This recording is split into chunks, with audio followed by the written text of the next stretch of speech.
우리 다 찾으셨으면 다 같이 한 목소리로 2장 11절부터 22절까지 말씀 읽겠습니다. 시작. 그러므로 생각하라. 너희는 그때 육체로는 이방인이요 손으로 육체에 행한 할례를 받은 무리라 칭하는 자들로부터 할례를 받지 않은 무리라 칭함을 받은 자들이라. 그때 너희는 그리스도 밖에 있었고 이스라엘 나라 밖의 사람이라. 약속의 언약들에 대하여는 외인이요 세상에서 소망도 없고 하나님도 없는 자이더니 이제는 전에 멀리 있던 너희가 그리스도 예수 안에서 그리스도의 피로 가까워졌느니라. 그는 우리의 화평이신지라. 둘로 하나를 만드사 원수된 것 곧 중간에 막힌 담을 자기 육체로 하시고 법조문으로 된 계명의 율법을 폐하셨으니 이는 이 둘로 자기 안에서 한 세 사람을 지어 화평하게 하시고 또 십자가로 이 둘을 한 몸으로 하나님과 화목하게 하려 하심이라. 원수된 것을 십자가로 소멸하시고 또 오셔서 먼 데 있는 너희에게 평안을 전하시고 가까운 데 있는 자들에게 평안을 전하셨으니 이는 그로 말미암아 우리들이 한 성령 안에서 아버지께 나아감을 얻게 하려 하심이라. 그러므로 이제부터 너희는 외인도 아니요 나그네도 아니요 오직 성도들과 동일한 시민이요 하나님의 권속이라. 너희는 사도들과 선지자들의 터 위에 세우심을 입은 자라. 그리스도 예수께서 친히 모퉁이돌이 되셨느니라.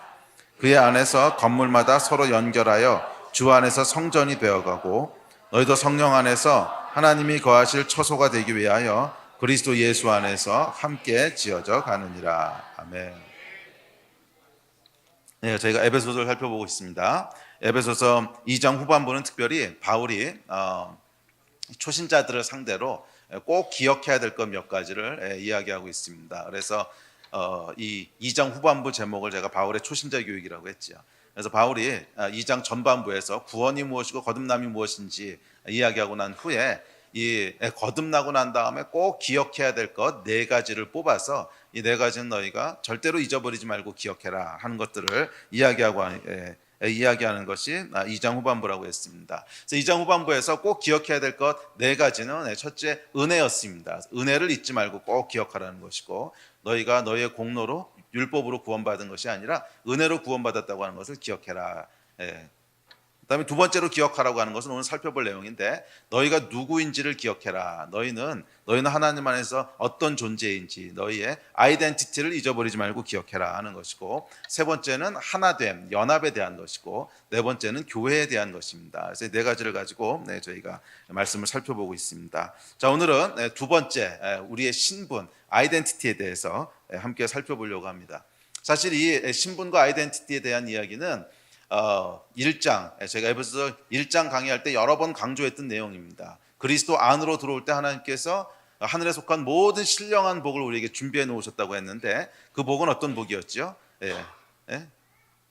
첫째 하나님의 자녀가 되는 복이었고 그리고 그분의 상속자가 되는 복이었고 뭐 이런 이제 복들 중에 한 6가지 7가지 복들 중에 한 절반 이상이 우리의 신분과 아이덴티티에 대한 복이었습니다. 그래서 1장에서 얘기하긴 했는데 오늘 다시 한번 이 아이덴티티에 대한 말씀들을 살펴보려고 합니다. 자, 2장 19절 같이 한번 읽어보겠습니다. 2장 19절 시작. 그러므로 이제부터 너희는 외인도 아니요 나그네도 아니요 오직 성도들과 동일한 시민이요 하나님의 권속이라. 자, 권속이라고 하는 것은 가족이라 이런 뜻입니다. 초대교회 때 이방인 크리스찬들이 가지고 있었던 아이덴티티 이슈가 있었습니다. 그것은 뭐냐면 유대인 크리스찬들이랑 자꾸 비교하는 거였어요. 원래 복음이 유대인으로부터 시작됐고 그래서 첫 번째 교회도 유대인 교회였습니다. 그러다가 이것이 바울에 의해서 이방인들로 계속 넓혀져 가기 시작하죠. 그래서 이방인들이 교회 안으로 들어오기 시작하는데 그럼에도 불구하고 이방인들 가운데는 무슨 마음이 있었냐면 그래도 이 교회의 주인은 복음의 주인은 유대인들이야. 우리는 그냥 꼽살이 낀 뭐 들어올 수 없는 사람들인데 대충 그냥 야매로 꼽사리로 들어와 있는 2등 시민이야. 뭐 이런 마음들이 항상 있었다는 거예요. 이걸 여러분 상상하시려면 한국 교회 안에 요즘 한국 교회 안에 그 몽골인 예배들이 많이 이렇게 부흥하고 있는데 이런 거 생각하시면 조금 이해가 될 거예요.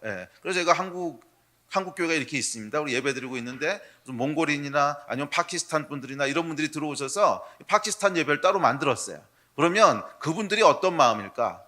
그분들 마음은 뭐 아무리 우리는 한 가족이고 우리는 뭐 그냥 이 교회 안에서 다 같은 주인이고 그래도 이 주인은 한국 사람들이고 우린 여기서 그냥 손님으로 와 있는 거지. 계속 이런 마음들이 있을 거 아니에요. 예. 그러니까 그런 거였습니다. 그러니까 이방인들이 교회 안으로 들어오긴 했는데 그래도 이 복음의 주인은 유대인들이고 우리는 여기에 손님으로 들어와 있는 거고, 우리는 시민은 시민인지 모르겠지만 2등 시민이고 뭐 이런 마음들이 있었단 말이에요. 예. 그래서 바울이 여기다가 이렇게 얘기합니다. 아니라는 거예요. 너희는 이제부터 그리스도 안에 들어오는 순간부터, 이제부터 그리스도 안에 들어오는 순간부터 유대인과 이방인의 구분은 없다는 거예요. 더 이상 하나님께서 유대인과 이방인을 구분하지 않으시고 이방인들을 차별하지 않으신다는 거예요. 그래서 너희는 외인도 아니고 나그네도 아니고 오직 성도들과 동일한 시민이고, 너희는 2등 시민이 아니라 성도들, 유대인 성도들과 똑같은 하나님 앞에서 똑같은 시민이고 하나님의 가족이라. 그래서 너희가 외인도 아니고 나그네도 아니고 너희는 손님으로 와 있는 게 아니라는 거예요. 너희는 하나님 나라에 잠시 들렸다 가는 손님으로 와 있는 것이 아니고 너희는 뭐예요? 이 하나님 나라의 가장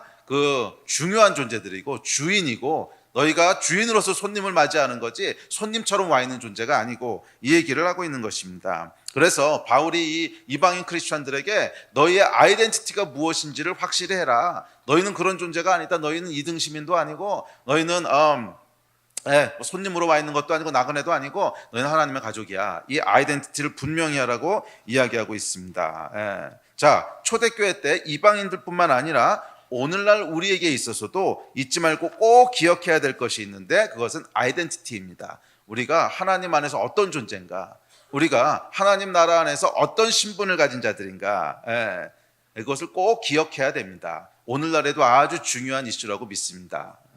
그래서 신앙생활은 저희가 에베소서 1장에서도 여러 번 강조했지만 무엇을 하고 무엇을 하지 않고의 이슈가 아니에요. to do, not to do의 이슈가 아니라 신앙생활은 내가 누구면 무엇을 가졌는가 하는 것에 대한 이슈입니다. 나는 나를 누구라고 생각하는가, 나는 내가 이 하나님 안에서 무엇을 소유했다고 믿고 있는가 하는 것이 신앙생활의 기초고 우리 믿음의 기초인 줄로 믿습니다. 그럼에도 불구하고 우리는 이 아이덴티티, 내가 누구인가 하는 것을 너무 쉽게 망각하고 삽니다. 왜냐하면 세상에서 계속 우리에게 주입하고 있는 너는 이런 존재야, 너는 저런 존재야 라고 하는 메시지가 있기 때문에 계속 하나님 안에 들어와서도 하나님께서 너희는 이런 존재야 라고 말씀하시는 것 위에 우리의 삶이 세워지는 것이 아니라 세상에서부터 계속 주어지는 너는 이런 존재야, 너는 저런 존재야 하는 이 메시지에 의해서 계속 하나님의 그 말씀을 망각하는 거지요. 그래서 세상이 규정해주는 내가 나라고 하는 것으로 자꾸 휩쓸려 갑니다. 그런데 성경이 얘기합니다. 너희가 잊지 말고 꼭 기억해야 될 두 번째 것이 있는데, 그것은 하나님 안에서 너희가 어떤 존재인지를 기억해야 된다는 거예요. 하나님 안에서 너희의 신분이 무엇이고 하나님 안에서 너희의 존재 자체가 어떤 존재인지 이 아이덴티티를 잊지 말고 꼭 기억하라고 이야기합니다. 이 생각의 싸움, 믿음의 싸움에서 오늘날 우리가 승리해야 될 줄로 믿습니다. 아이덴티티가 중요한 이유는 우리의 모든 행동은 이 아이덴티티에 의해서 결정되기 때문에 그래요. 내가 나를 누구로 믿고 있느냐에 따라서 사람은요 아주 일관되게 삶을 삽니다. 제가 여러 번 이야기를 하는데 사람의 행동은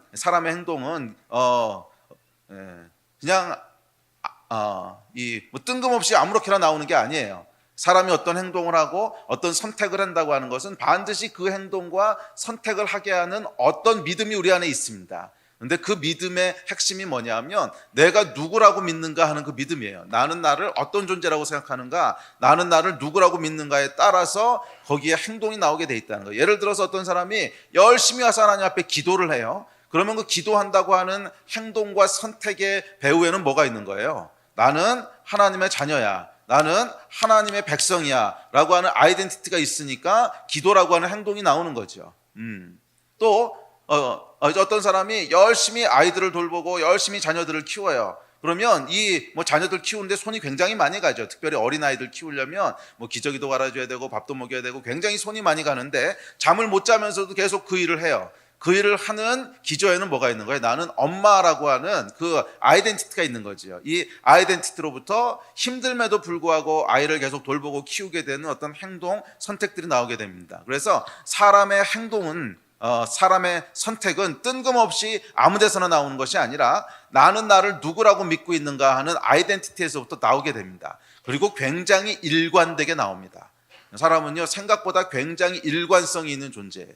그래서 어떤 사람의 행동 가운데 일관성이 없어 보인다 했을 때는 행동에 일관성이 없는 것이 아니라 사실은 정체성에 일관성이 없는 거예요. 내가 누군가 하는 것이 왔다 갔다 하는 거야. 그러니까 아이덴티티 크라이시스를 겪고 있기 때문에 행동이 일관되지 않게 나오는 것이지, 사람의 행동은 자기가 누구라고 믿고 있느냐에 따라서 아주 일관되게 나오게 되어 있습니다. 그래서 행동과 선택이 신분에서부터 일관되게 나오기 때문에 우리의 인생이, 우리의 삶이 결국 무엇에서 결정된다는 거예요? 나는 나를 누구라고 믿고 있느냐에 의해서 결정된다는 거예요. 나는 나를 누구라고 생각하고 있는가, 나의 아이덴티티는 무엇인가에 의해서 우리가 어떤 인생을 살 것인가가 완전히 결정된다는 거예요. 그래서 바울은 신앙생활은 결국 to do, not to do, 무엇을 하고 안 하고가 아니라 내가 누구라고 믿고 있는가를 결정하는 것이라고 얘기합니다. 꼭 기억하시기 바랍니다. 그 작년에 개봉했던 아주 안 좋은 영화 중에 23 아이덴티티라고 하는 영화가 있었어요. 혹시 보신 분 계세요? 이건 보시지 않는 게 좋아요. 아주 안 좋은 영화인데, 23 아이덴티티라는 영화인데, 근데 이 영화가 의미가 있는 것은 실화를 바탕으로 한 거기 때문에 그런데, 이게 아주 스릴러 공포물 아주 안 좋은 거예요. 절대 보지 마십시오. 영이 아주 해롭습니다. 그러니까 저도 이 영화를 본 게 아니라 그냥 그 영화를 누구한테 전해 들었어요. 근데 이게 실화예요, 실화. 예. 근데 이게 뭐냐면 다중인격 장애를 가지고 있는 사람에 대한 이야기인데, 이 안에 23명의 자아가 있는 거예요. 특별히 유스들 영화 절대 보면 안 돼. 이런 괴기 영화, 공포 영화, 막 이런 범죄 영화 보면 우리 영이 망가져. 이거 보는 사람은 나한테 신고해. 예. 그러니까 영화 얘기를 하려는 게 아니고 실화예요. 그러니까 실제 했던 얘기이기 때문에. 그 실존했던 사람 이름이 빌리 밀리건이라고 하는 미국에 사는 실제 인물인데, 이 빌리라고 하는 사람이 여러 가지 범죄를 저질러가지고 나중에 체포되게 됩니다. 그 중에는 여자를 납치해가지고 성폭행한 것도 있었고 살인도 있었고 막 이런 사건으로 이 사람이 이제 구속이 되는데, 이 빌리라고 하는 미국 사람이 그 구속하고 나서 보니까 이 안에 인격이 23개가 있는 거예요. 그래서 다중인격 장애를 안고 있는 거야. 그래서 어떨 때는 정상적인 사람 빌리로 살다가, 어떨 때는 막 살인자가 됐다가, 어떨 때는 사기꾼이 됐다가, 또 어떨 때는 여성들에게 아주 친절하고 너무너무 젠틀한 막 그런 신사가 됐다가, 이런 여러 가지 인격이 그냥 왔다 갔다 하는 거예요. 그래서 이 사람의 인생을 보면 한 사람인데도 불구하고 굉장히 다양한 삶을 살아요. 이게 전혀 연속성이 없어요. 그러니까 빌리로 살아갈 때랑 살인마 괴물로 살아갈 때랑 완전히 딴 사람이야. 그런데 여러분, 이 삶이, 행동이 어디서부터 나오냐 하면 스스로 내가 누구라고 믿는가 하는 것으로부터 이 사람이 빌리로 살 것인지, 아니면 살인자로 살 것인지, 아니면 사기꾼으로 살 것인지가 완전히 결정돼요. 이해가 되세요? 같은 한 사람인데도 불구하고 내가 나를 누구라고 믿고 있느냐, 아이덴티티가 뭐냐에 따라서 어떨 때는 아주 정상적으로 평범한 빌리라고 하는 사람으로 살기도 하고, 자기가 아니야 나는 빌리가 아니고 나는 살인마 잭이야 이렇게 잭이라고 믿는 순간 이 사람은 그 여자들을 납치하고 폭행하고 살인하는 그런 정말 완전히 다른 이상한 사람이 됐다가, 또 어쩔 때는 사기꾼이 돼요. 사기꾼이 돼가지고서 거짓말하고 사기치고 막 이러고 다녔다가, 또 어떨 때는 여자들한테 너무나 친절하고 젠틀한 신사가 됐다가. 근데 여러분, 이 괴이해 보이는 막 전혀 다른 삶들과 행동들이 어디서부터 나오냐 하면 아이덴티티에서부터 나와요. 내가 나를 누구라고 믿느냐에 따라서 23가지 다른 인생을 살았다는 거예요. 실화예요, 이것이. 여러분, 아이덴티티라고 하는 것은 뭐냐 하면 우리가 어떤 사람이고 어떤 인생을 살 건가를 완전히 결정하는 거예요. 내가 나를 누구라고 믿느냐. 흘려듣지 마십시오, 여러분. 내가 나를 누구라고 믿느냐 하는 것이 내가 어떤 행동과 어떤 결정을 할 것이고, 내가 어떤 삶을 살 것이고, 어떤 사람이 될 것인가 하는 것을 완전히 결정하는 거예요. 그것을 보여주는 샘플 중에 하나가 이제 빌리라고 하는 사람의 이야기죠. 여러분 어떠십니까? 스스로에 대해서 무엇이라고 믿고 계세요? 여러분의 아이덴티티는 뭐예요? 그것에 의해서 여러분이 어떤 사람이 될 것이고 어떤 인생을 살 것인가 완전히 결정되는 줄로 믿습니다. 그래서 바울이 이야기하는 꼭 기억하라고 하는 두 번째 내용은 뭐냐면, 그리스도 안에서 네가 어떤 존재인지를 잊지 말고 기억하라는 거예요. 그리스도 안에서 네가 어떤 존재인지를 잊지 말고 기억하라는 거예요. 이것을 기억하신 여러분 되시기를 주의 이름으로 축복합니다. 자, 그렇다면 그리스도 안에서 우리는 어떤 존재일까요? 성경은 이렇게 얘기합니다. 자, 다음 구절 읽겠습니다. 시작. 그런즉 누구든지 그리스도 안에 있으면 새로운 피조물이라. 이전 것은 지나갔으니 보라 새 것이 되었도다. 자, 보라 새 것이 되었도다. 이 이야기는 우리의 외모가 새 것이 됐다는 건 아니죠. 그리스도 예수 안으로 들어와서 거듭나고 난 다음에 거듭난 것 때문에 키가 더 커진 사람 혹시 있으세요? 거듭나고 났더니 눈 색깔이 바뀌었다 이런 분 있으세요? 없지요. 그러니까 이 누구든지 그리스도 안에 있으면, 그리스도 안에 들어와서 거듭나면 새로운 피조물이라고 얘기했는데, 이 새로운 피조물은 뭐예요? 우리의 겉으로 드러나는 어떤 모습이 새로워졌다는 뜻이 아니지요. 그러면 어디가 새로워져서 새로운 피조물이라고 그러는 거예요? 우리의 내면이 새로워진 거예요. 우리의 내면이 이전과는 완전히 다른 존재가 됐다는 거야. 이전과는 완전히 다른 존재가 됐다는 것인데, 그게 뭐예요? 우리의 신분과 우리의 아이덴티티가 새로워졌다는 거예요. 예. 그래서 과거에 여러분들이 어떤 인생을 살았던, 과거에 여러분이 어떤 존재였던, 어떤 존재라고 믿었던, 또는 주변에 있는 사람들이 여러분에게 너는 이런 사람이야 뭐라고 불렀던, 관계없이 누구든지 그리스도 안에 들어오는 순간 완전히 새로운 존재가 된다는 거예요. 완전히 새로운 존재가 된다는 거예요.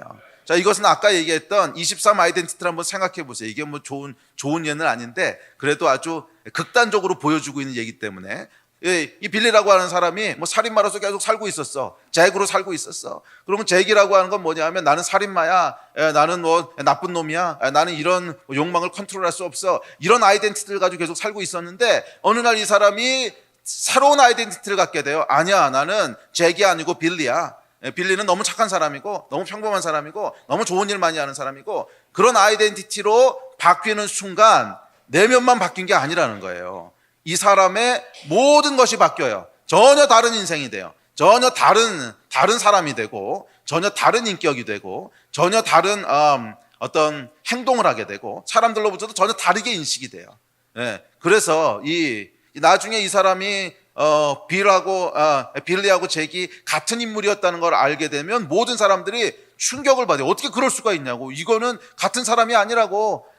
내가 아는 빌리는 잭이 될 수가 없다고. 또 잭을 아는 사람은 잭이 어떻게 빌릴 수가 있냐고. 다들 믿지 못해요. 왜? 완전히 다른 존재인 거야. 자, 그리스도 안에서 새로운 피조물이 된다고 하는 것은 이런 거예요. 누가 보든지 간에, 아니 이 사람이 어떻게 과거에 그 사람이야? 아니야, 이 사람은 내가 알던 그 사람일 수가 없어. 절대로 같은 사람일 수가 없어. 이 변화가 우리 안에 일어난다는 거예요. 그런데 이 변화의 핵심은 뭐야? 아이덴티티라는 거예요. 내가 누군가 하는 이 믿음이 바뀌었을 때 잭이었던 사람이 빌리로 완전히 다른 사람이 돼버린다는 거야. 이해가 되세요? 그래서 이 핵심에는 뭐가 있냐면, 나는 누군가 하는 거에 대한 인식이 있어요. 나는 하나님 안에서 어떤 존재인가. 이 믿음이 바뀌는 순간 우리는 그리스도 안에서 완전히 새로운 피조물이 될 줄로 믿습니다. 그래서 고린도후서 5장 10절은 그 이야기를 하고 있는 거야. 우리가 외모가 바뀌거나 키가 커지거나 눈 색깔이 바뀌는 게 아니라는 거예요. 누구든지 그리스도 안에 있으면 새로운 피조물이라고 했는데, 이전 것은 지나가고 새로운 피조물이 됐다고 했는데, 그것은 뭐냐 하면 이전에 내가 가지고 있던 정체성, 이전에 내가 가지고 있던 나는 이런 사람이야 라는 아이덴티티, 이전에 사람들이 너는 어떤 사람이야, 너는 이런 사람이야, 너는 잭이야, 너는 범죄자야, 너는 나쁜 놈이야, 너는 뭐 거짓말쟁이야, 하여간 수많은 사람들의 인식, 이것은 다 지나가 버렸다는 거예요. 아멘. 이전 것은 지나가 버렸다는 거야. 기억하십시오. 여러분이 예수님 믿기 전에 밖에 있을 때 어떤 사람이었는가 하는 것은 이미 지나가 버린 과거인 줄로 믿습니다. 그때 여러분이 여러분 스스로에 대해서 무엇이라고 믿으셨던, 주변에서 사람들이 여러분에게 무엇이라고 얘기했던, 여러분을 향한 평가가 무엇이었든지 간에 그것은 지나가 버린 거라는 거예요. 이전 것이에요. 지나가 버렸다는 거야. 더 이상 여러분의 것이 아니고 더 이상 여러분의 아이덴티티가 아니라는 거예요. 그리스도 안에 들어오는 순간 뭐야? 우리는 새로운 피조물로 거듭나는 줄로 믿습니다. 이 새로운 피조물은 뭐냐 하면 하나님께서 우리에게 주시는 새로운 신분이 있다는 거예요. 그리스도 밖에 있었을 때는 하나님과 관계없이, 복음에 대해서, 언약에 대해서 외인이고 전혀 하나님과 관계없이 세상의 평가에 의해서, 내 스스로의 평가에 의해서 나는 이런 존재야 하는 아이덴티티를 가지고 사는 존재였다면, 그리스도 안에 들어오는 순간 더 이상 그 모든 아이덴티티는 과거라는 거예요. 지나가 버렸다는 거야. 그리고 하나님께서 주시는 새로운 아이덴티티가 주어지는 줄로 믿습니다. 새로운 신분이 주어지는 줄로 믿습니다. 그런데 여러분, 이 아이덴티티라고 하는 것은 순식간에 장착되는 게 아니에요. 나는 누구인가 하는 것은 어느 한순간에 너는 이런 존재야, 라고 얘기한다고 해서 바로 그것이 내 것이 되는 게 아니라는 거야. 이해가 되세요? 예. 아이덴티티는 여러분 안에 있는 정체성, 아이덴티티가 어떻게 형성됐나 보세요. 시간이 걸려요. 한꺼번에 되지 않는다는 거예요. 시간이 걸려. 꾸준히 주변에서 여러분에게 뭐라고 얘기해 주는 게 있을 거예요. 꾸준히 얘기해 주는 게 있을 거예요. 아, 너는 참 그림을 잘 그리는구나. 또는 너는 참 착하구나. 너는 참 똑똑하구나. 그러니까 뭔가 꾸준히 얘기해 주는 게 있을 거야. 그것이 쌓여서 어떤 경로를 통해서 내 안에 경험되어질 때, 아, 맞다, 내가 정말 그런 존재구나 하고 믿게 되는 거지. 그래서 하나님으로부터 주어지는 아이덴티티가 있는데, 그것이 그냥 순식간에, 딱 하는 순간에 짠 하고 바뀌는 게 아니라는 거예요. 그래서 우리의 신앙생활은 뭐냐면 이 아이덴티티가 계속 더 확립된다는 표현이, 그러니까 내 안에 하나님께서 말씀하신 걸 내가 아는데 그것이 이제 믿어져 가는 과정이라는 거야. 믿어져 가는 과정이 있다는 거예요. 그래서 이것이 믿어지는 만큼 우리가 성숙해 가는 거예요. 왜?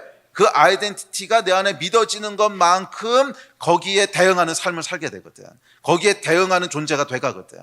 그래서 너는 그리스도와 같이 이 하나님의 존귀한 자녀고, 그리고 하나님의 형상으로 지음받았고 거룩한 존재고, 그것이 처음에는 알기는 알아들어서, 그런데 그것이 믿어져 가는 만큼 실제로 맞아, 나는 존귀하고 거룩한 존재지 하는 것이 믿어져 가는 만큼 실제로 내 삶에도 거룩하고 존귀한 게 나타나게 되고 나도 그런 존재가 돼가는 거예요. 그래서 우리 신앙은, 그러니까 이것이 성숙이라고 얘기하는 건데, 성화돼 가는 것, 성숙하는 건데, 이 성화와 성숙이라고 하는 것은 결국 아이덴티티에 대한 믿음의 싸움인 줄로 믿습니다. 한순간에 되는 게 아니라고 하는 걸 기억하세요. 지식은 한순간에 돼요. 그렇지, 내가 그런 존재지. 아마도 내가 하나님의 자녀지. 아는 것은 그냥 인스턴트리 되지만 그것이 실제로 내 안에 아이덴티티로 자리 잡아가는 것은 시간이 걸린다고 하는 것을 꼭 기억하세요. 자, 그래서 그리스도 안에 들어오는 순간 우리 안에 시작되는 전쟁이 있는데, 그것은 무슨 전쟁이냐면 신분의 전쟁이야. 아이덴티티의 전쟁이에요. 이것에서 승리해 가는 것이 우리의 믿음인 줄로 믿습니다.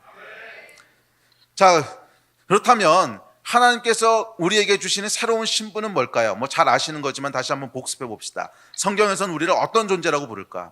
과거에 여러분이 어떤 존재인가 상관없어요. 성경에서 여러분은 무엇이라고 부르는지를 다시 한번 살펴보겠습니다. 자, 첫째, 요한복음 1장 12절에서 이렇게 얘기합니다. 시작. 곧 그 이름을 믿는 자들에게는 하나님의 자녀가 되는 권세를 주셨으니 너희에게 아버지가 되고 너희는 내게 자녀가 되리라. 전능하신 주의 말씀이니라 하셨느니라. 자, 첫 번째 여러분의 신분은 하나님의 자녀라는 거야. 아멘. 믿으십니까? 사실은 이것만 믿으면 만사 끝이야. 이것만 믿으면 진짜 모든 거 끝이야. 하나님의 자녀인데 그 다음에 뭐 할 말이 뭐가 있어. 자녀라고 하는 아이덴티티가 확실하게 자리 잡으면 하나님의 자녀다운 삶을 살게 되는 것이고, 하나님의 자녀는 굉장한 권세를 가지고 있습니다. 자녀가 되는 권세를 주셨다 그랬잖아. 왜? 하나님이 우리 아버지신데, 우리의 든든한 백이 하나님이신데, 그 모든 권세가 다 내 것인데, 그래서 이것이 믿어지는 것만큼 우리 삶에 능력이 있고, 믿어지는 만큼 우리 삶이 하나님의 자녀처럼 변해가는, 그래서 여러분, 이 하나님의 자녀라고 하는 이 하나만 우리 마음 가운데 100% 믿어져도 그것으로 끝, 게임 끝. 더 이상 할 게 없다는 거예요. 여러분 하나님의 자녀이십니까? 네. 아멘. 이 아멘이 저와 여러분의 삶을 완전히 바꿔놓을 줄로 믿습니다. 네. 자, 우리 옆에 사람들한테 좀 얘기해 주세요. 당신 하나님의 자녀입니다. 아멘.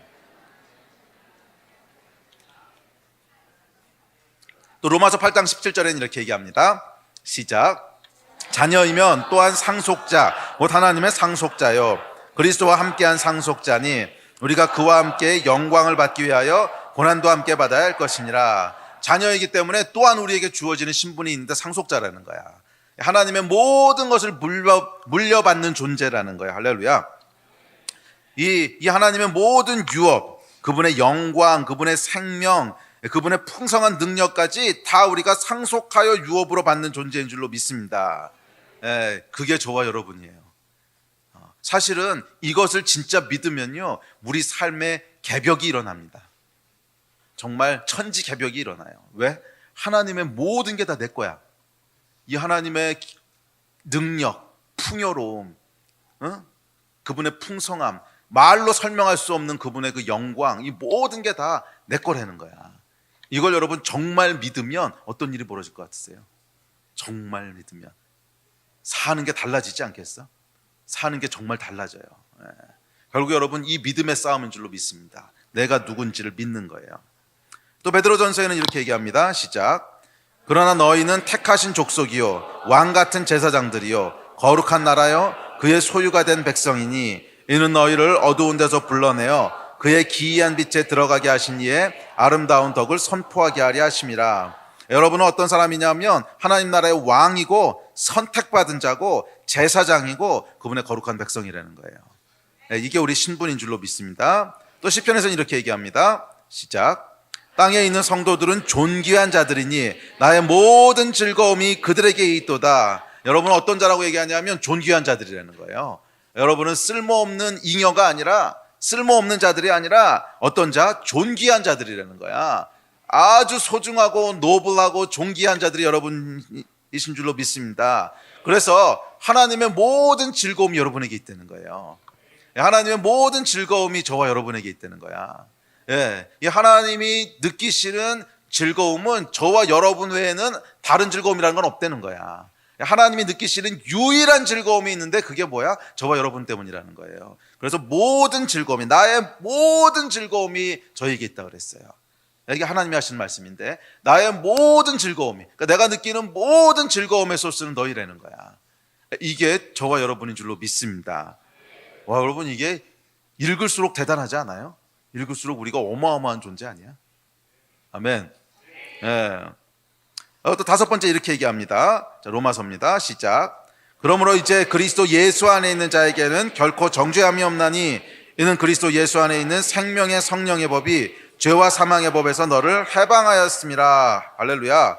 저와 여러분은 더 이상 하나님 앞에 죄인이 아니고 의인이고 완전한 자라는 거예요. 더 이상 정죄함이 없다는 거예요. 죄와 사망의 올무에 묶이지 않는다는 거야. 우리는 자유인이고 해방된 자라는 거예요. 이것이 우리의 신분인 줄로 믿습니다. 또 호세아서입니다. 시작.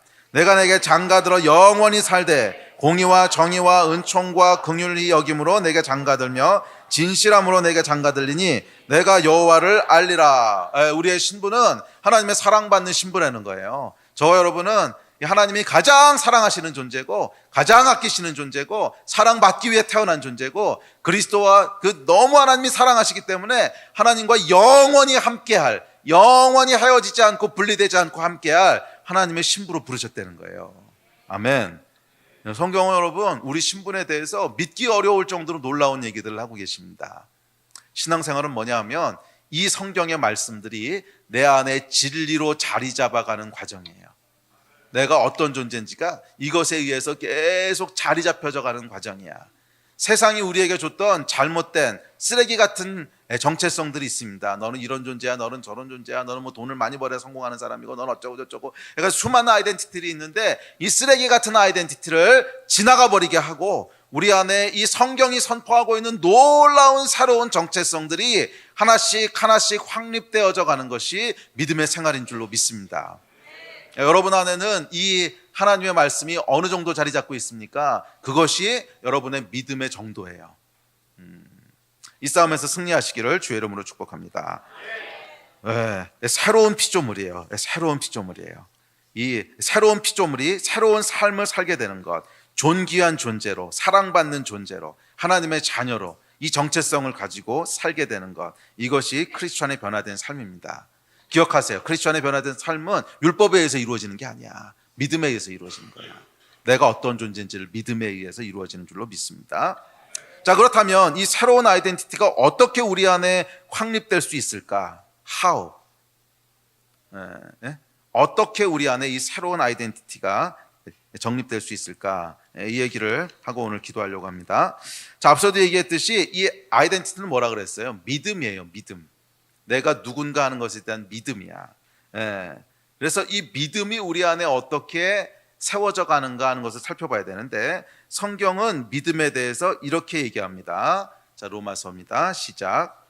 그러므로 믿음은 들음에서 나며 들음은 그리스도의 말씀으로 말미암았느니라. 자, 이 믿음은요, 어디서부터 시작된다고? 들음에서부터 시작된다는 거예요. 그래서 세상에서도 여러분, 내가 어떤 존재라고 믿느냐는 믿음이, 아이덴티티가 어디서부터 왔나 생각해 보세요. 계속 들어서 생긴 거잖아. 계속 들어서 생긴 거야. 그러니까 부모님이 예를 들어서 야, 너는 참 똑똑하구나, 진짜 똑똑해, 정말 똑똑해. 근데 부모님만 그런 게, 선생님도 야, 너 참 똑똑하다 그러고, 친구들도 야, 너 진짜 스마트하다 그러고, 그러다 보면, 계속 듣다 보면 맞아, 나는 똑똑하구나 하는 아이덴티티가 생기죠. 그러니까 계속 듣는 것에 생기는 거야. 또는 반대로 부모님이 어렸을 때부터 에이 멍청한 자식, 에이 멍청한 놈, 에이 바보, 에이 멍청한 놈. 근데 학교 갔더니 또 선생님이 야 이 바보야 뭐 이러고, 친구들도 야 이 바보야 뭐 이러다 보면 우리 안에 어떤 아이덴티티가 만들어져요? 나는 바보구나 하는 아이덴티티. 그러니까 우리 안에 있는 믿음의 소스는 뭐냐면 들음이에요. 계속 들음에서부터 우리 안에 믿음이 생긴다는 거야. 그런데 하나님이 주시는 그리스도 안에서의 아이덴티티는 들음인데, 이 들음은 어디서부터 난다고? 말씀으로 말미암는다는 거예요. 그래서 여러분, 우리 안에 그리스도 안에서 주어지는 아이덴티티는 하나님의 말씀에서부터 시작되는 줄로 믿습니다. 이 말씀을 계속 읽고 묵상할 때 하나님이 나를 이런 존재라고 부르시는구나, 나에 대해서 이렇게 말씀하시는구나, 이 말씀을 통해 계속 들을 때 우리 안에 그 정체성이 생기기 시작한다는 거예요. 그러면 여러분, 성경을 읽지 않는 그리스도인은 절대로 변화된 삶을 살 수가 없어요. 이것은 팩트예요, 팩트. 성경을 읽지 않는 그리스도인은 절대로 영적으로 성장할 수 없어요. 아무리 기도를 많이 하고 은사가 많고 집회를 많이 쫓아다니고 별의별 짓을 다 해도, 성경을 읽지 않는 그리스도인은 절대로 변화된 성숙한 삶을 살 수가 없어요. 믿음은 들음에서 나며 들음은 그리스도의 말씀으로 말미암는다고 했어요. 그러면 여러분, 이 하나님의 말씀을 통해 계속 들으시기를 바랍니다. 계속 들으시기를 바랍니다. 이 듣는 것이 결국 우리 안에 아이덴티티를 만들어 갈 거예요. 특별히 내가 어떤 존재인지에 대해서 맞아, 나한테는 이 아이덴티티가 너무 약해, 내가 어떤 존재인지를 다시 한번 확립하고 싶어. 그런 분은 우리 교회 처음 오셨을 때 후원자와 함께 공부하는 새로운 삶 기억나세요? 안 했어? 새로운 삶 1과에 보면 나는 누군가, 그래서 성경에서 내가 누군가라고 얘기하는 구절만 다 뽑아놨어. 그래서 그거 다시 펼치셔서요, 나는 누군가라고 써있는 성경 구절들을 계속 읽으세요. 말씀을 들을 때 우리 안에 새로운 아이덴티티가 생기는 줄로 믿습니다. 성경 전체를 다 읽으려면 시간 너무 많이 걸리니까 일단 그것을 매일 읽으세요. 매일 읽고 내가 누구인지, 하나님께서 나를 무엇이라고 부르시는지를 계속 듣고 또 들으시기를 바랍니다. 둘째, 말씀을 듣는 것. 그 다음에 두 번째는 뭐냐면, 여러분이 어떤 존재인지를 단순히 읽고 묵상하지 말고 여러분의 말로 선포하십시오. 우리 입술에는 권세가 있어요. 하나님이 말씀으로 천지를 창조하셨어요. 이 소리가 아니라 말씀인데, 이 말씀은 우리가 생각하는 것 이상의 능력이 있어요. 태초에 하나님이 이 모든 천지를 창조하셨던 강력한 툴이 뭐였냐면 말씀이었단 말이야. 하나님이 말씀하시면 다 그대로 됐어요. 그리고 우리는 하나님의 형상으로 지음받았어요. 그래서 하나님께서 우리의 말씀 안에도 그대로 이루어지는 능력을 주셨어요. 그런데 문제는 우리가 죄로 타락함으로 말미암아 이 능력을 하나님이 제한하신 거지. 그냥 말하는 대로 다 이루어지면 큰일 나거든. 에이 죽어라 그럼 죽고 막 이러니까 이거를 제한하셔서 지금은 말씀이 우리 말하는 대로 다 이루어지지 않아요. 하나님의 은혜고 보호예요. 그럼에도 불구하고 하나님의 뜻대로 선포하고 말하는 것은 권세가 있는 줄로 믿습니다. 하나님의 뜻대로 말하고 선포하는 것은 여전히 권세가 있어요. 그러므로 여러분이 어떤 존재인지에 대해서 단순히 성경을 그냥 읽고 묵상하는 것이 아니라 계속 선포하세요. 계속 그 말씀을 소리내서 읽고 나는 이런 존재야 라고 하는 것을 선포하세요. 나는 하나님의 자녀야, 나는 하나님의 상속자야, 모든 것을 물려받은 자야. 성경 말씀을 계속 믿음으로 선포하세요. 소리내서 선포하세요. 그것이 우리 안에 가장 중요한 듣는 소스가 됩니다. 내가 한 얘기를 내가 듣는 거야. 내가 선포한 하나님의 말씀을 내가 듣는 거야. 이것이 가장 강력한 들음이에요. 그럼 여러분 계속 말씀으로 선포하시기 바랍니다. 또한 그와 더불어 부정적인 얘기를 하지 마세요. 우리 입으로 내뱉는 부정적인 말에도 여러분 부정적인 영향력이 있어요. 부정적인 얘기들이 물질적으로 실제로 이루어지는 무슨 마법 같은 영향력이 있는 것은 아니지만 그 부정적인 얘기가 선포될 때 누가 제일 먼저 들어요? 내가 제일 먼저 듣잖아. 예? 부정적인 얘기를 내 입으로 선포하면 제일 먼저 듣는 게 나야. 그러면 그것이 내 내면에 부정적인 씨앗을 심겠어요, 안 심겠어요? 당연히 심는다는 거야. 그래서 내 안에 건강한 아이덴티티가 생기지 못하도록 방해해요. 그러면 여러분, 자신에 대해서도 다른 사람에 대해서도 절대로 부정적인 얘기를 하지 마십시오. 자기 자신에 대해서 스스로 부정적인 말, 나는 안 돼, 뭐 이런 말이라든지, 내가 그렇지 뭐, 이런 뭐 자조적인 말이라든지, 내가 뭐 있겠어? 해봤자 뻔하지 뭐, 내가 맨날 뭐 이렇지 뭐, 이런 거 하지 말라는 거야. 말이라도 그렇게 하지 말라는 거예요. 그러면 어떤 말을 해야 되는 거야? 긍정적인 말을 하라는 거예요. 나는 하나님의 자녀야. 내게는 부족한 것이 없어. 나는 불가능한 것이 없어. Nothing is impossible. 내 안에 하나님께서 선한 일들은 반드시 이루실 거야. 나는 하나님의 축복받은 자야. 하나님이 나를 지키시고 계셔. 내가 어떤 경우에 있더라도 하나님이 나를 보호하실 거야. 계속 여러분 믿음의 말들을 하시라는 거예요. 계속 믿음의 말들을 할 때 이 말이 여러분 마법적으로 뭔가를 짜내고 바꾸는 능력은 없을지라도 그 말을 제일 먼저 듣는 게 누구예요? 나잖아. 그러면 그 말을 들을 때 내 안에 믿음의 씨앗이 심기겠어요? 안 심기겠어요? 심겨진다는 거예요. 그러면 여러분 정말 여러분들은 말하는 대로 돼요. 정말 말하는 대로 돼요. 나는 안 돼. 그런 사람은 진짜 안 돼. 한날 말로라도 나는 안 돼. 나는 안 돼. 내가 그렇지 뭐 내가 뭐라 그래서 이런 사람은 진짜 뭘 해. 뭣도 못 해. 그냥 그런 삶을 살아. 그런데 여러분 계속 믿음의 말을 하는 사람은 부족하지만 그 말씀대로 계속 따라가게 돼 있어요. 아멘. 절대 부정적인 얘기하지 마세요. 나는 어떻고 내가 뭘 안 되고 나는 뭐 능력이 부족하고 뭐도 없고 저것도 없고 맨날 실패하고 이딴 얘기하지 말라는 거야. 아멘. 그거에 올무가 돼버리고 그게 여러분의 정체성을 만들어버려요. 믿음은 어디서부터 온다고? 들음에서부터 와. 계속 내가 얘기하는 걸 듣고 있으면 그렇게 된다는 거예요. 다른 사람에 대해서도 마찬가지입니다. 놀리는 말, 희롱하는 말, 깎아내리는 말, 뭐 찐따라든지 폭망이라든지 뭐 이딴 얘기 하지 말라는 거야. 이게 급식체야, 급식체. 이게 여러분 아세요? 급식체가 또 뭔지 몰라? 급식 먹는 애들이 하는 말, 그러니까 중고딩들 용어를 급식체라 그래요. 그래서 찐따니 뭐 이런 얘기들, 폭망이니 뭐 이딴 얘기들 하지 말라는 거야. 그리고 친구 놀리고 비아냥거리는 거. 요즘은 얼마나 세대가 악하냐면 그냥 말하는 거가 자연스러운 대화가요. 그냥 상대방을 깎아내리는 거야. 자연스러운 대화가 상대방을 놀리는 거야. 놀리고 깎아내리고. 절대 그렇게 하지 말라는 거예요. 아멘. 서로 축복하는 말을 해줘야 돼요. 긍정적인 말을 해줘야 돼요. 할 수 있다라고 얘기해줘야 되고 존귀하다고 얘기해줘야 되고 훌륭하고 아름답다고 얘기해줘야 되는 거야. 아멘. 우리 한번 실습해보자. 옆에 사람한테 약간 닭살 돋지만 당신이 최고입니다. 이렇게.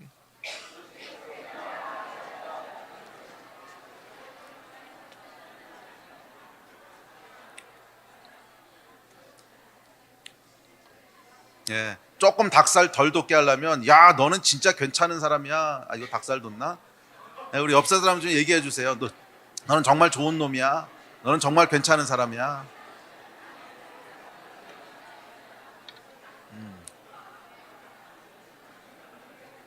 이 말에 여러분 분명한 권세가 있어요. 말에 분명한 권세가 있어서 계속 긍정적인 말을 하는 사람은 다른 사람에게도 믿음의 씨앗을 심지만 그것을 1차적으로 듣고 있는 것은 나야. 나에게 복이 되는 거예요. 내 안에 계속 믿음의 씨앗들이 심기워져요. 계속 부정적인 얘기를 하는 사람들, 안 된다 그러는 사람들, 쟤는 왜 저러냐, 쟤는 문제가 있고, 쟤는 이게 부족하고, 얘가 이걸 잘못했고, 계속 하는 사람은 그 사람에 대해서 얘기하는 것 같지만 그 이야기를 듣고 있는 건 누구야? 그 사람 면전에다 대고 그 이야기 못 하잖아. 뒤에서 하잖아. 뒤에서 어떤 사람 계속 씹고 뭐라고 하고 있을 때 어차피 그 사람은 듣지도 못해. 누가 듣는 거예요? 계속 내가 듣고 있는 거예요. 계속 내가 듣고 있으니까 누구 마음 가운데 저주를 심는 거예요? 그 사람에게 저주를 심는 게 아니고 내 마음에다 계속 저주를 심고 있는 거라고. 절대 그렇게 하시면 안 돼요. 항상 긍정적인 말을 하셔야 돼요. 항상 축복의 언어들을 사용하셔야 돼요. 글쎄 뭐 말하는 게 뭐 그렇게 목사님 너무 인본주의적인 거 아닙니까? 영적인 얘기를 좀 하셔야지. 아니요 여러분, 제가 진짜로 이 신앙생활 30몇 년 하고 목회 한 20년 가까이 하면서 정말 깨달은 거 하나는 말하는 대로 된다는 거야. 말하는 대로 이렇게 무슨 마법적인 능력이 있어 그렇게 된다는 뜻이 아니고 그 말이 결국 자기한테 계속 영향을 미치더라는 거야. 그 말이 계속 자기한테 가장 큰 영향을 미치는 게 자기가 하는 말이에요. 정말 가장 큰 영향을 미치는 게 자기가 하는 말이야. 제가 단언하건대 여러분이 말하는 것 하나만 고칠 수 있으면 여러분 인생이 정말 바뀔 수 있어요. 진짜로. 사람은 안 바뀌어 뭐 이런 말들 많이 하죠. 예수 믿고 나서도 사람 바뀌는 건 진짜 어려워 이런 얘기들 많이 하는데 왜 사람이 안 바뀌는 줄 아세요? 말이 안 바뀌어서 그러는 거야. 네. 사람을 바꾼다고 하는 추상적인 언어를 때려치고 말을 바꾼다고 하는 구체적인 언어로 바꿔보세요. 사실은 똑같은 얘기야. 말을 바꾸는 것과 사람을 바꾸는 게 똑같은 얘기예요. 구체적으로 우리의 말을 바꾸는 것을 시도해 보세요. 여러분이 사용하셨던 언어들 쉽지 않을 거예요. 왜냐하면 오랜 세월 동안 익숙하게 사용해 왔던 거기 때문에. 근데 이 말을 바꾸는 것을 구체적으로 시도하세요. 어떻게? 긍정적인 말을 하도록. 부정적인 말을 끊어버리고. 근데 그렇게 하다 보면 나도 모르게 부정적인 말이 나올 때가 있어. 그럼 이렇게 치시고 한번 이 주체가 들어가라. 그리고 다시 긍정적인 말을 하는 거야. 계속 축복하는 거야. 막 운전을 하다가 어떤 차가 휙 하고 싸가지 없이 들어왔어. 그럼 에이 축복받아라 뭐 이렇게 하시는 거예요.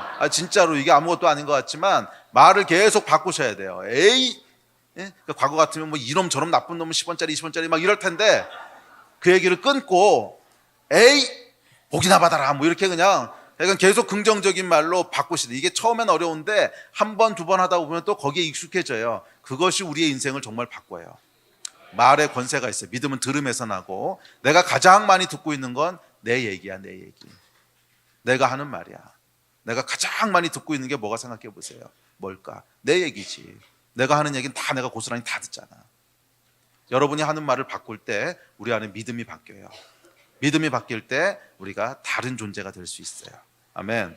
믿음의 말을 하시기를 주의 이름으로 축복합니다. 셋째, 새로운 아이덴티티를 위해서는 경험이 있어야 됩니다.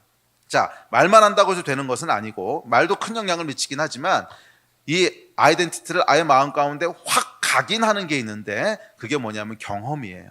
그러니까 예를 들어서 부모가 이제 어린아이를 야, 넌 진짜 똑똑하구나. 아이고 우리 아이 천재인가 봐 천재인가 봐. 너무 똑똑해. 막 그랬는데 얘가 어느 날 이제 학교를 갔어요. 학교를 가서 시험을 봤는데 1등을 했어. 이 경험을 한번 딱 하고 나면 그 말이 그대로 믿어지는 거야. 나는 똑똑하구나. 그래서 확 각인이 되는 거야. 반대로 야, 우리 아이 정말 똑똑하구나 하는데 시험을 봤는데 꼴찌를 했어. 뭐 이러면은요 그 말이 이제 별로 그렇게 위력이 없는 거야. 이해가 되세요? 경험이라고 하는 게 참 중요합니다. 이게 우리 안에 마지막으로 그 말을 딱 인장 찍는 것은 뭐냐면 경험이 돼야 되는 거예요. 경험이 됐을 때 그것이 내 것이 됩니다. 그리스도 안에서 주어지는 새로운 아이덴티티도 마찬가지입니다.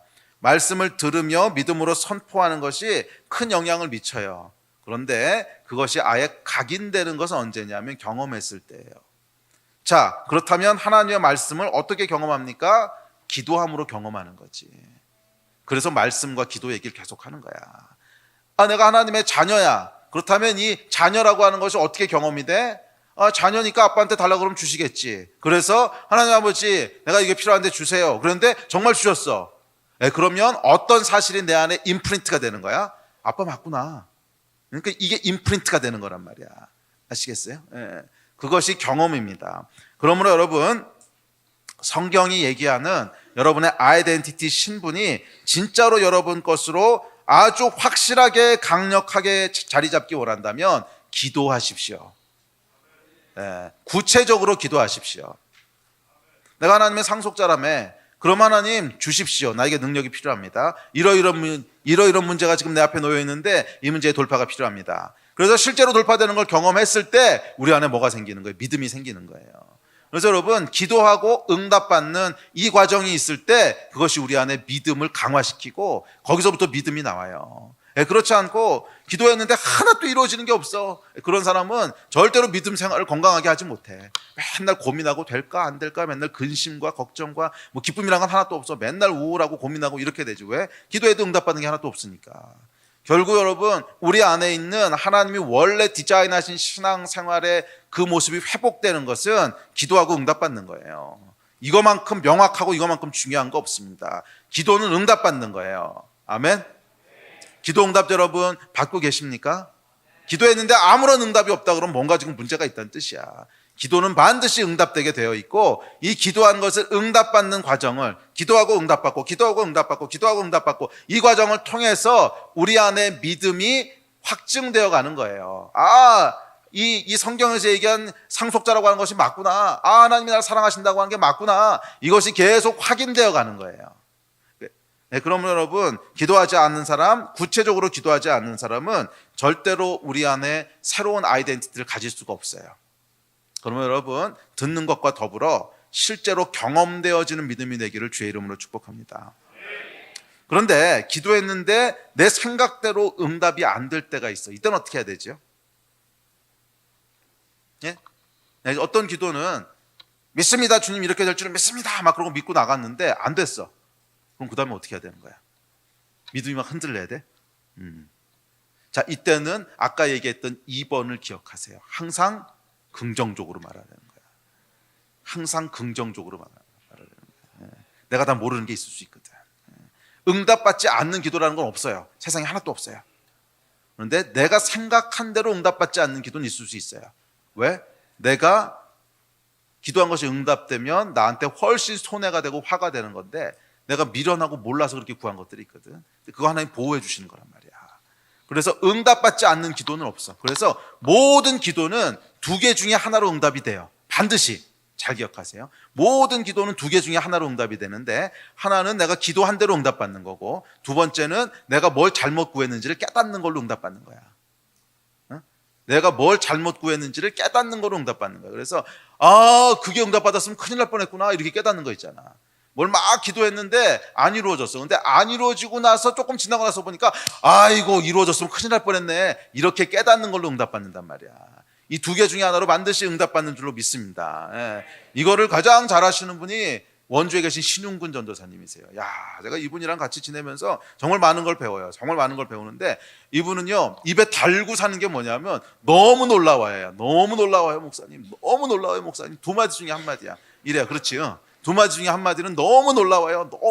너무 놀라워요. 너무 놀라워요. 막 이러시는데, 어떨 때는 막 열심히 기도하셨는데 안 이루어진 게 있어. 근데 이 신전도사님은 정말 믿음의 은사가 있으시거든요. 그래서 정말 믿음으로 막 선포하세요. 아무거나 막 선포하세요. 그래서 어떤 건 옆에서 듣고 있다 보면 저게 될까? 저건 말도 안 되는데, 막 이런 것들이 있어요. 그래서 와, 저거는 말도 안 되는데 저걸 막 선포하시면 어떡하지? 저게 안 이루어지면 나중에 뒷감당을 어떻게 하시려고 그러지? 막 저 안에 막 걱정이 돌아갈 때가 있는데, 관계없어. 이분은 그냥 믿음으로 무조건 던지세요. 막 선포하시는데 보면은 많은 경우 이루어져요.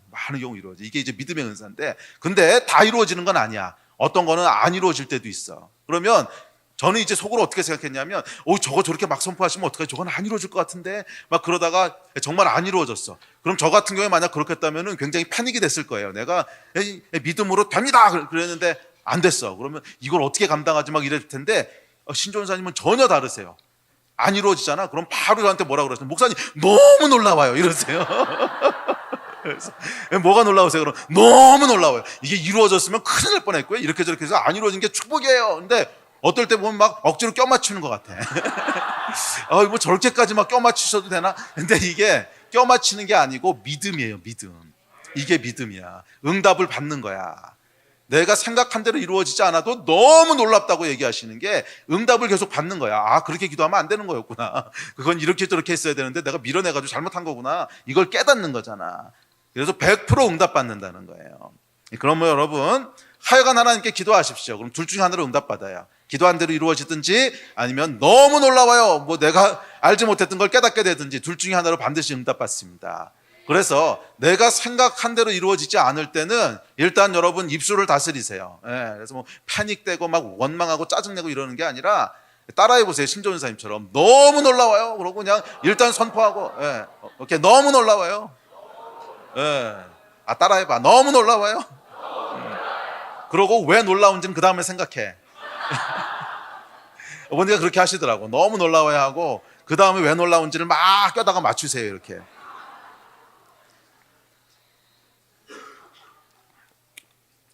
근데 이게 참 중요한 믿음의 원리예요. 아멘.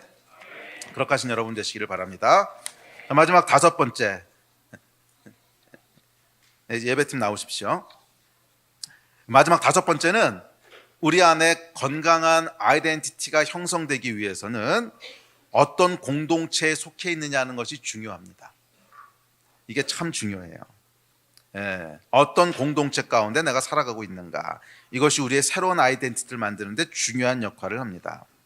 믿음의 말을 하는 공동체가 있고 혼의 잡생각들을 말하는 공동체가 있습니다. 믿음의 말을 하는 공동체는 서로를 향해서 하나님의 말씀을 들려주는 거예요. 그래서 만날 때마다 서로를 향해서 하나님의 말씀을 들려주는 거야. 당신은 이런 존재입니다. 당신은 최고예요. 또 실패하고 넘어졌더라도 괜찮아요. 하나님이 다시 시작하실 거예요. 뭔가 약간 죄를 짓고 막 죄책감 때문에 고민할 때도 괜찮아, 하나님 용서하셨고 당신은 하나님 자녀예요. 계속 격려하고 위로하고 축복하고 서로에게 하나님의 말씀을 들려주는 공동체. 너는 존귀한 자고, 너는 하나님의 자녀고, 너는 너무 멋지고 너무 사랑스럽고 무엇과도 비교할 수 없는 소중한 존재야. 이것을 늘 서로에게 들려주는 공동체 가운데 있을 때 우리는 계속 듣는 거예요. 계속 들음이 일어나는 거야. 스스로가 선포하는 들음뿐만이 아니라 주변 사람들이 나에게 계속 컨펌을 해주는 거예요. 맞아요, 당신은 이런 존재예요. 맞아요, 당신은 하나님 앞에서 이런 존재예요. 그 안에 있을 때 우리 안에 정체성들이 세워져 가는 거예요. 그러나 반대로 혼의 잡생각들을 들려주는 육의 공동체가 있습니다. 참 불행하게도 이게 우리 가운데 많이 있는데, 혼의 잡생각을 들려주는 육의 공동체. 막 듣고만 있어도 짜증나지 않아? 듣고만 있어도 이게 쓰레기처럼 느껴지지 않아? 혼의 잡생각들을 들려주는 육의 쓰레기 공동체가 있어요. 서로를 향해 하나님의 말씀을 들려주는 것이 아니라 내 육의 생각과 혼의 생각을 저주처럼 쏟아내는 공동체입니다. 믿음의 말을 하는 것이 아니라 늘 불신의 말을 합니다. 축복의 말이 아니라 늘 정죄의 말을 합니다. 바로 그럴 줄 알았어.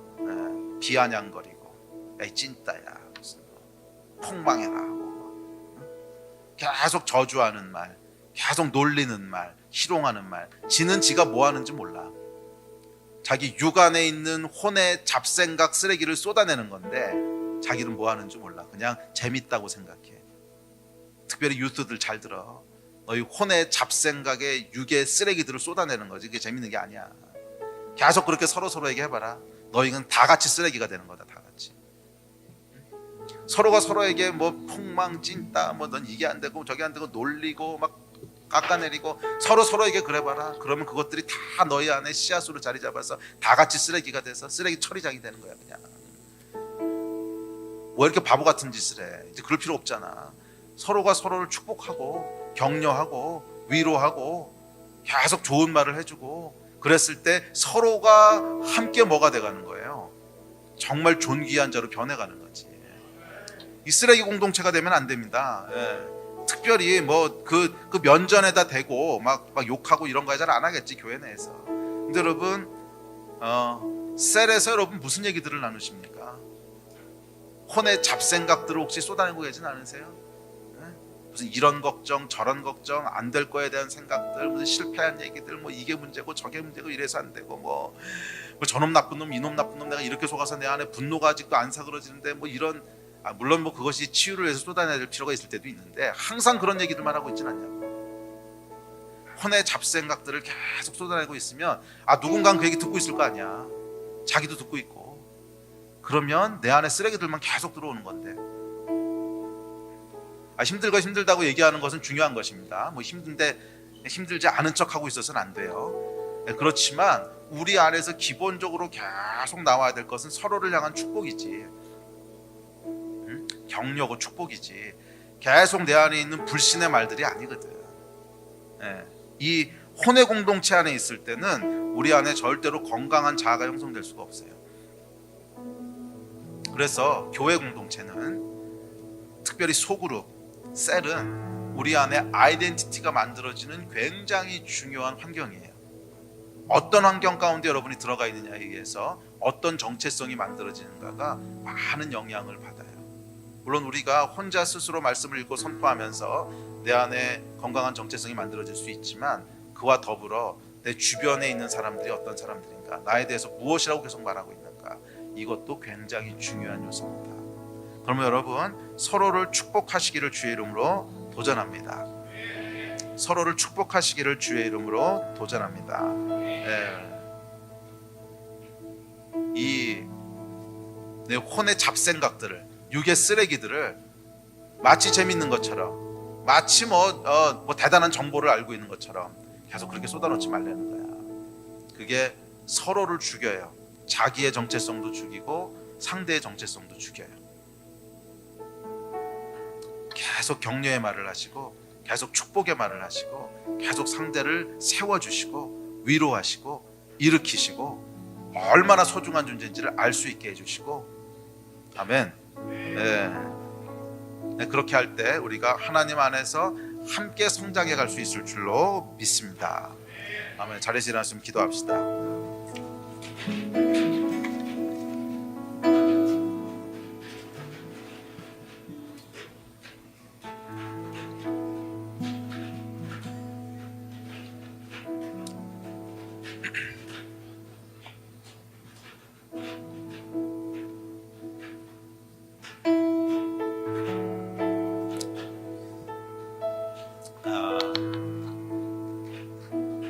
오늘은 기도할 때 하나님 주시는 감동이, 우리 부르짖어서 아뢰는 기도 말고 조금 듣는 시간을 가집시다.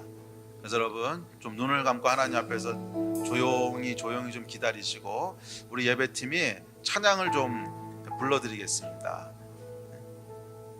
물론 축복하는 찬양입니다. 뭐 저주 아니에요. 축복하는 찬양을 이렇게 불러드릴 텐데 좀 들려드리고 싶어요. 하나님이 여러분을 얼마나 사랑하시는지, 그리고 하나님이 여러분을 얼마나 소중히 여기시는지. 믿음은 들음에서 나며 그랬거든. 들음은 그리스도의 말씀으로 말미암는다고 했어요.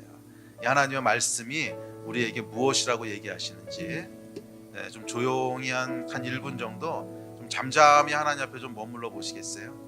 그리고 하나님이 무엇이라고 말씀하신지를 기대하시고, 그리고 동의는 정확하게 30초 정도 있다가, 제가 기도하십시오 그러면 30초 정도 있다가 내가 아까 하라고 했던 찬양을 가장 하나님의 마음을 담아서, 가장 하나님의 마음을 담아서, 가장 축복하고 사랑하는 마음으로 그렇게 불러주면 되겠습니다. 자, 우리 잠잠히 좀 기다립시다.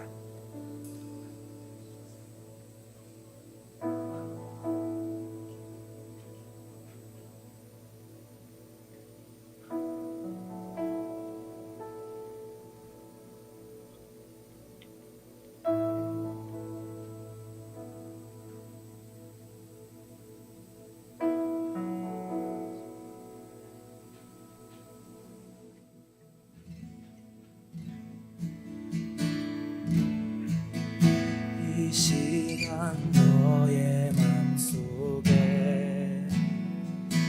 하나님 사랑이 가득하기를 진심으로 기도해 간절히 소망해. 하나님 사랑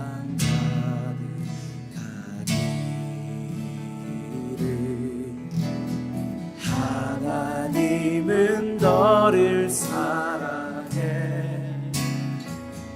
얼마나 너를 사랑하시는지. 너를 위해 저 별을 만들고 세상을 만들고 아들을 보냈네. 오래전부터 널 위해 준비된 하나님의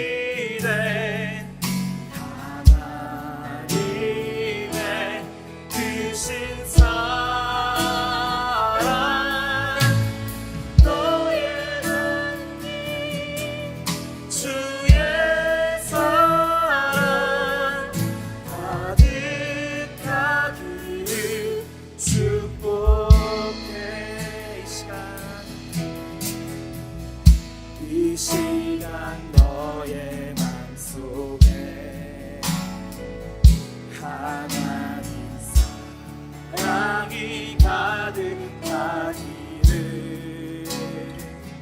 진심을